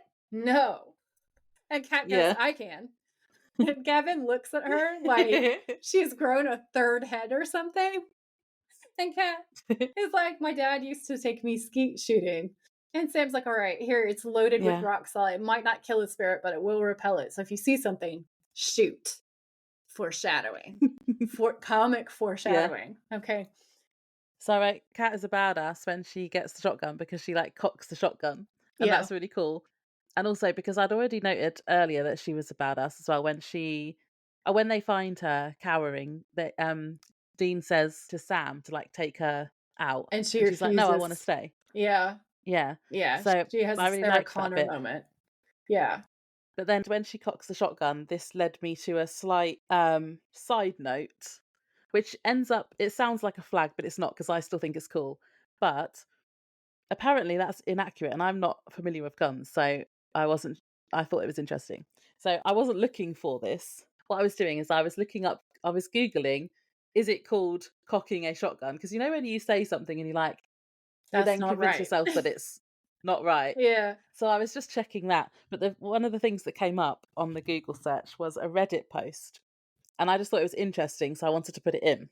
So people that know guns will probably know this already, but it says, so it's on the thread movie mistakes, and the poster was called Sweet Gravy 90. I love Reddit names. Yeah, they're great. And this is from 4 years ago. So it says, movies and shows always get cocking a shotgun wrong. Every show I've seen with a shotgun has done this. They pump the action to get a shell in the chamber to signal, I'm badass and ready to go, which I thought was funny because that's exactly what I thought and wrote down. Yeah. She's badass. It goes on to say, in reality, if you've loaded it properly, this would dispense the unused shell from the chamber. Yeah. For nearly every shotgun, when you load, you pull the action down, put one in the chamber, then pump back up and put the rest through the magazine. The only time you'd pump twice is after a shot to dispense the used shell. The only way their version makes sense is if you didn't put a round in the chamber, which nobody actually does. So if movies were to show what really happens when you cock a shotgun, how they show it, you'd see an unused shell fly out of the chamber and make the guy holding it look like an idiot. Just an interesting observation. I'm sure they do this just for the cool sound. Yeah. Which, yes, that's why they do it, and that's cool, and I like that about it. Nice. Oh, and I also wrote, she definitely did look like a badass though, so I think it's cool, even though it's inaccurate. And that is totally why they do it in horror films, isn't it? And I think it's interesting that Gavin, at this point, is the one that's like, no, I don't know. But he's the one who was playing pranks to scare her at the start. But now the shoe is on the other foot and she's dealing with everything much better than he is. Yeah. And I like Kat. I like Kat too. Strong female characters. That's what we like to see. Yes, we do. Okay. So she loads the chamber, or like releases the bullet. Like Lauren just explained, she would theoretically just be releasing the shell. We like the we're here for it. And then as we predicted, Sam goes straight past the biohazard sign. There's like a danger sign, and Sam has no questions, you know? Sam just goes straight in. Okay, so then Sam is looking for Dean. Once again, the flashlight is the indication of spooky bullshit. because his flashlight starts flickering and fading out, and he's shaking it, and then a door behind him opens, That and was we scary. see something going on in the background, and it starts getting really scary. So he's raising his gun and he's calling out for Dean. Um, and then he catches a shadow from the curtains, and I had written down like Sam is down here so loud as if a baby giraffe had just broken into this place because he's so tall. He's making so much noise. And I was like, of course, this creepy ass door opens by itself. And of course, Sam goes in there calling for Dean. The shower curtain, like, fake out is so scary because what happens is he pulls the shower curtain open and there's nothing there. Um, and then bam, dead doctor in your face with his fucking shock therapy fingers. And Ugh. I was just like screaming at this point. Um, Mhm. and he's all like, "Don't be afraid. I'm gonna make you all better." And I'm Horrible. just like, "Shut up. Are You you? are Are clearly the you? bad guy here. You absolute monster." Because we see him and we're just like, because we know at this point that he's a monster because Dean's found the journal.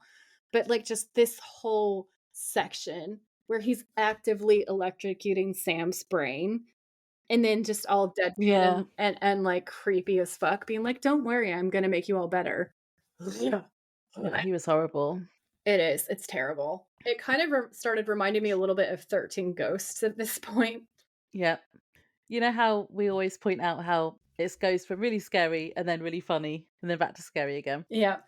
The next scene made me laugh. So Kat is telling Gavin basically that if they survive, she's going to break up with him. Yeah, that made me laugh And I was too. like, I wrote, it's not really the right time, Kat, but I'll let you off because it made me laugh. Yeah. And then Dane comes around the corner and sees Kat just as she pulls the trigger because she's something's happening. And the last thing that Sam said to her was, She's just shoot trigger it. happy. If you see anything, just shoot it. She shoots, Yeah. almost shoots Dean. Dean's ducking down and be like, Yeah. "Damn it, don't shoot, it's me." And Kat's like, "Sorry, sorry." And he's like, "Son of a bitch." He marks on the wall, and then he starts asking them, "What are you still doing here? And where's Sam?" Because obviously the last time he saw all of them, he sent Sam to get them out of the exit, and he's obviously wondering where the hell is Sam because Sam was supposed to go and find him and he hasn't done it. And then Gavin's like, "Well, he went to the basement. You called him." And Dean's like, "I didn't call anybody." And they explain that the cell phone rang and that's where he went. And so Dean now grabs some extra weapons and says, "Watch yourselves." And then he looks back at Kat and he's like, "And watch out for me." And I was like, "Dean, don't be petty. Don't be petty with her. She's doing a good job. Okay? She's doing a good job." Mhm. So then the next scene is he goes down to the basement to find Sam, and they're in this creepy hidden procedure room. And he goes, "Sammy, Sam, are you down here? Sam, Sam." And you can tell that I'm mad at him because normally I would just be like, "Oh my God, Dean, you're so hot." And I'm just like, um, so as he turns, Sam is suddenly right the fuck in our faces. Okay. And this is a Jump jump scare. scare. It's a jump scare because Sam is just right there. And he's like, "Man, answer me when I'm calling you." And he's like, "Are you all right?" And Sam goes, "Yeah, I'm fine." And I'm like, "Sam, I don't believe you." And Dean says, "It wasn't me that called your cell right." And Sam goes, "Yeah, I know. I think something lured me down here." And we're like, "Well, you're possessed. You are Yeah. possessed, aren't you?" And Dean's like, "I think I know who. I think it was Dr. Ellicott. That's what the spirits have been trying to tell us. You haven't seen him, have you?" And Sam goes, "No. How do you know it was him?" And it's like he's like defending the ghost, and we're like, "Bitch, you're possessed, okay?" Dean's like, "I found the Yeah. logbook. Apparently, he was experimenting on his patients. Awful stuff. Makes lobotomies look like a couple of aspirin." And Sam goes, "But it was the patients who rioted," in a really weird tone. And we're like, "It's the doctor, you know? And Dean goes, "Yeah." I don't want to stop you mid-flow, but I heard something then. So I just put a marker to check it later. What, like an EVP? Maybe. It sounded like a voice. So I don't know if wasn't it, did Nick say anything? No. Okay. I'm going to check that later. Yeah. Please do. Let me know what happens. Okay. All right. So, um, Sam and Dean are having that conversation, and Dean says, yeah, they were riding against Dr. Ellicott. The Dr. Feelgood was working on some sort of like extreme rage therapy. He thought that if he could get his patients to vent their anger, then they would be cured of it. Instead, it only made them worse and worse, angrier and angrier. So I'm thinking, what if his spirit is doing the same thing to the cop, to the kids in the 70s, making them so angry they become homicidal? Come on, we got to find his bones and torch them. And Sam's all like, how? The police never found his body. And Dean says the logbook said he had some sort of hidden procedure room down here somewhere where he'd work on his patients. So if I was a patient, I'd drag his ass down here and do a little work on him myself. And Sam goes, I don't know. It sounds kind of, and Dean says, crazy. And Sam says, yeah. And Dean says, yeah, exactly. And then he basically immediately finds something. He literally opens one door and then they give each other this like look. And Sam once again looks creepier and creepier and creepier through this whole exchange. And he says, I told you, I looked everywhere. I didn't find a hidden room. And Dean's like, well, that's why they call it hidden. And then you hear this like wind noise coming from somewhere, which it's not a cave, it's a building, but okay. And Sam says, what? Because, he's just like, no, there's nothing here. Dean finds the door basically by following the airflow, and then Sam starts pointing his gun at Dean, and he's like, Dean. And then his nose starts bleeding, and we're like, bitch, we knew you were possessed this whole time. Yeah. Uh-oh. It is an uh-oh moment. And he goes, step back from the door. And Dean is looking at Sam, and he goes, Sam, put the gun down. And Sam says, is that an order? And he says, nah, it's more of a friendly request. Sam raises the gun to Dean's chest. He says, because I'm getting pretty tired of taking your orders. And I had written down that like beef. that Dean is being Dean knows. Like he knows, and Sam's like, for once in your life, just shut your mouth. And Dean goes, what are you gonna do, Sam? Gun's filled with rock salt, it's not gonna kill me. And Sam shoots Dean in the fucking chest. Like square on bullseye. This man flies across the room, knocking down the hidden door, I might add. So like, can I just say, possess Sam? You shot him through the door that you're trying to hide from him. Like, come on. Be a better villain. That's all I'm saying. Just be a more high quality villain at this point. And Sam's saying no, but it will hurt like hell. And I was like, whoo. He has some rage. All right. Dean's totes winded. Oh my god. Dude. I feel like if we have ghosts, they came for whatever episode, but then they stayed for the humor. Oh, my face hurts from laughing. Okay. So Dean is lying on the floor and he's just kind of coming to because it knocked him the fuck out. And he's like gasping to breathe. And Dean says, Sam. And Sam's standing over him. And he says, we've got to burn Ellicott's bones and all of this will be over and you'll be back to normal. It's like, Dean, don't tell that to a possessed. Don't reveal your plan to the villain. He's obviously possessed. Like, get your shit together. And Sam goes, I am normal. I'm just telling the truth for the first time. I mean, why are we even here? Because you're following Dad's orders like a good little soldier. Because you always do what he says without question. Are you that desperate for his approval? And Dean says, this isn't you talking, Sam. And Sam says, that's the difference between you and me. I have a mind of my own. I'm not pathetic like you. And what that makes me think of is earlier on in the episode when they're fighting before and Dean talks about following orders. He goes, that's why I get the extra cookie. Yeah, that was funny. And Dean's like, what are you going to do, huh? Are you going to kill me? And Sam says, you know what? I'm sick of doing what you tell me to do. We're no closer to finding Dad today than we were 6 months ago. And Dean says, well, then here, let me make it easier for you. And he passes the pistol to Sam.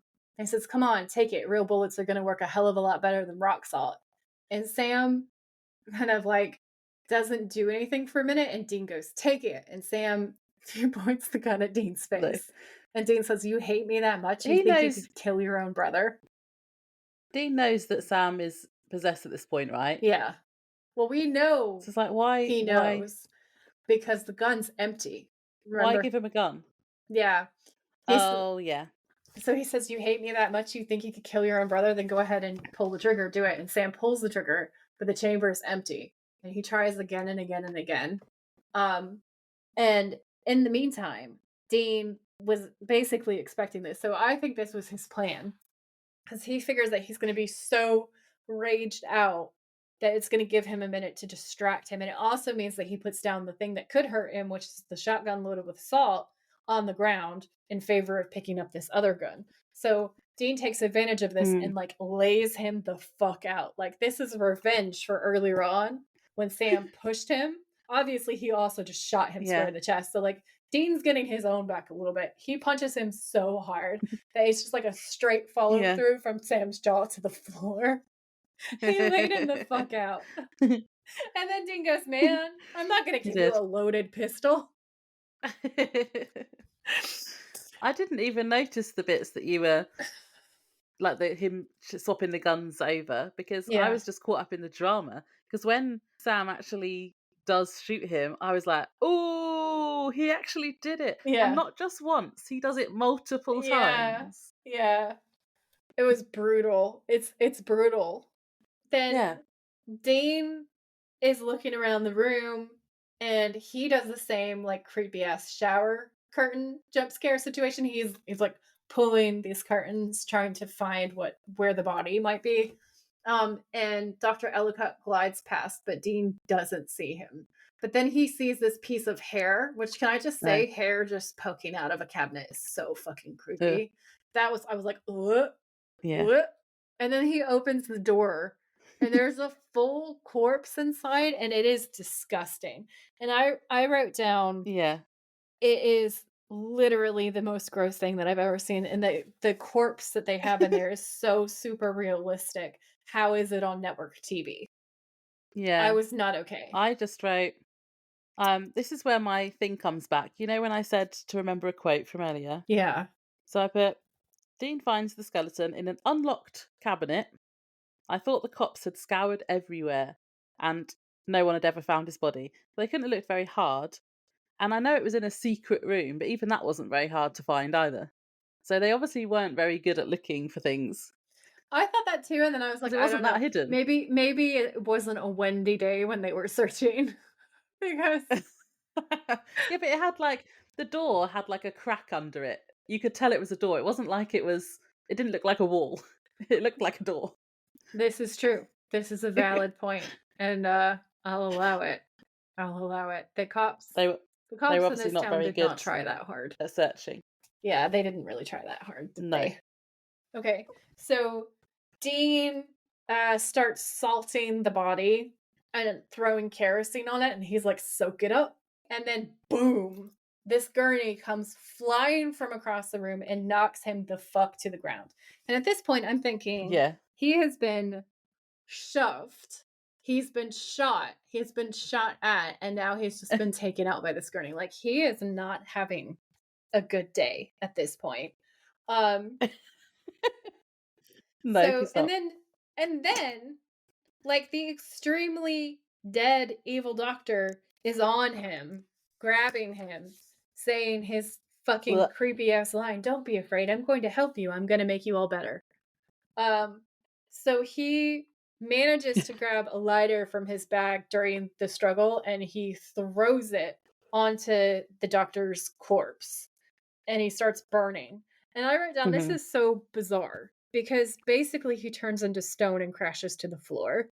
And that's never happened before, ever. And I was like, I guess it's trying to reflect how evil he was because he turns to stone like he had no heart or compassion. And then I was thinking about it and I was like, maybe he's supposed to be like, he's so evil. So he incinerated like the people in Pompeii where he burned so hot and so hard that he became like a physical casing of himself. That was my theory because I was like, this is very different. So at the end of that scene, Sam wakes up and Dean says, "You're not going to try and kill me, are you?" Sam says no. And Dean says, "Good, because that would be awkward." It was so much funnier the way that you just said it than it was in the show. I was like, "Oh, that line." Oh, When I was watching, I was just I like, thought it was "Ugh, funny. oh, this line." If they would have delivered it like how you did, it would have been funny. But in the show, I was just like, "This is stupid. This is a dumb joke." So then it cuts to outside, and Kat's saying thank you, and Gavin's like, "Yeah, thanks." And Dean goes, "No more haunted asylums, okay?" So Sam and Dean, they have a little bit of banter, and Sam's like, "Are we okay?" to Dean, and Dean's like, "Listen, I don't really want to get in my feelings right now. I'm so tired. I just want to go to bed." So then they go to Hmm. the motel room, and we see Dean's But he didn't. So when he's apologizing and he says, "I said some awful things back there," but you didn't just say awful things, Sam. You tried to kill your you brother did in 4 fact try to times. murder him multiple times, yeah. Yeah, this is when I was really angry at Sam. I mean, in his defense, he was possessed, but yeah, it's true. Yeah, but he says he remembers everything. That's the thing. He says he remembers everything Yeah. and he apologizes for what he said. Yeah. Wouldn't you apologize for shooting him? Well, I figure from Sam's point of view, he knows that Dean knows that he was possessed and that he wouldn't actually try to kill him.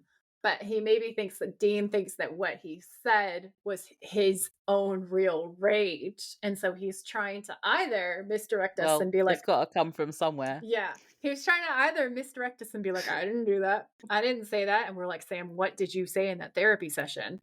Um, or it's just the doctors raging out. But I do kind of feel like he felt some of the things that he said.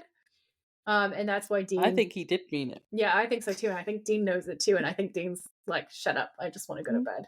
That's why. Yeah, I think that's Yeah. So Dean's asleep in bed, and this is a thirst trap because this man is like looking real good between these I did sheets. note that his arms and his neck looked nice. What are you, a vampire?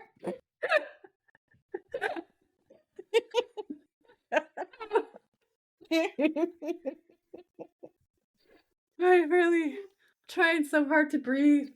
Woo. Whew. Okay. So Dean's asleep and the phone rings and Sam's like, Dean. But Dean doesn't move and Sam's like, he's not going to wake up. So he reaches over and he picks Dean's phone up from the table between them and he says, hello.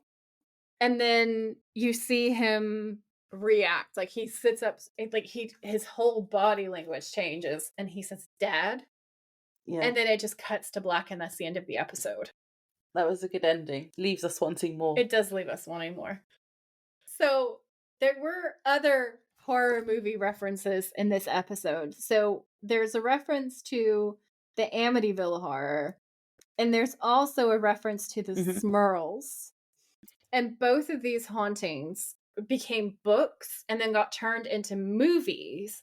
And there were things in there. If there's not time in this episode, but if you guys want to hear those Easter eggs, write in and let us know. And we can do a little extra for you about the stuff that I found out because the links between the Lutz family and the Smurls, and then Ed and Lorraine Warren, and then the Conjuring movies are wild and crazy. And it's really interesting. Also, the set of The Conjuring. Fun fact, I don't actually think that either of those other two stories are real. I think they're cons. But I do believe that the set of The Conjuring was haunted because there's so many articles about it. And it's not just the cast, it's the crew as well who are like, yeah, that set was haunted. So that is my little outro moment for this episode. Yeah. Okay. Villain hot or not, Laura? Is he hot? No. Creepy old dude. No. He's extremely gross. He is very old. He's very dead. He is very creepy. He was not a good person. There's not a hot villain. The motel room was nice, though. It was definitely serving some Bram Stoker vibes. Yeah, I just wrote, it seemed quite nice. I wrote down that they have like the stone walls and then the fancy like dark interior with all the reds, and I was just like, it's just Bram Stoker's Dracula. It's very spooky, and it went well with this episode, and I loved it. I would stay there. 10 out of 10. Would recommend to a friend. Yeah. What was your monster scare rating? Okay, this episode on the whole, I feel like there's so many jump scares that have nothing to do with him. So the doctor himself, I feel like the episode scare rating is like a 10 out of 10. I think the doctor himself in terms Should of... we do that instead? Yeah. Should we do episode scare ratings instead of monster from now on? Because I feel like we've done that quite a few times, haven't we? Yeah, we should. Okay. So the episode scare rating for me is a 10 out of 10 because there's so many jump scares in it. Like the monster in this episode, Dr. Ellicott, the way that he just glides like a motherfucker, like he's standing on a skateboard or something. He does that incredibly creepy dead person glide. Terrifying. The way he's suddenly just in your face. And then he has the I'm electrocuting you fingers. Like he's electroshock fingers that go through your brain and make you bleed out of your nose and turn into a homicidal person. Is so scary. It's so scary. Yeah, they did that quite a lot where people like crossed over in the background and those were all really scary. Yep, with the sudden jump cuts. I think, and people just being right behind people as well. Terrifying. I thought all the jump scares were good, so I would give it a 9 out of 10 for the episode scare rating. So we have a 9 out of 10 and a 10 out of 10. Excellent. Yes. What was your biggest thirst trap? Dean, just before he shoots the old woman patient ghost, so when he goes, Sam, get down. Mine is so random, but it's when he is waiting for Sam out the front of the doctor's office. He's leaning and he's looking very James Dean. Oh, yeah. That's a thirst trap for me. That's my thirst trap. What was the best line in the episode for you? I've got 2. I can't decide. What's yours, just in case one of them's the same? It's like when Sam is talking to Kat and he's like, just calm down. And she's like, you calm down. I can't remember exactly what she says, but it's that back and forth. Or he's like, you just need to be calm. Oh, face it. You just need to turn and face. She's like, no. So funny. That doesn't help me because you didn't say either of mine. I'm going to go for... I had to sell it, didn't I? It's method acting. Yeah. I feel like my second runner-up would be when he's like, who's a hotter psychic than you? Yeah, and that was my second. That was my Cat, or I can't remember her name right off the top of my head right now. Jennifer Love Hewitt. That's it. That cracked me up. Yeah. Like that part was so funny. Yeah. Yeah. That was my other one. It's a good line. It's a really good line. Thanks for tuning in. If you like this episode, please rate, review, and subscribe. We would be very grateful. And if you know someone who would enjoy it, please share. You can find us on Instagram at the Witches of Letters podcast, or you can email us at thewitchesofletters@gmail.com. Until next time, stay safe out there, have each other's backs, and always keep fighting.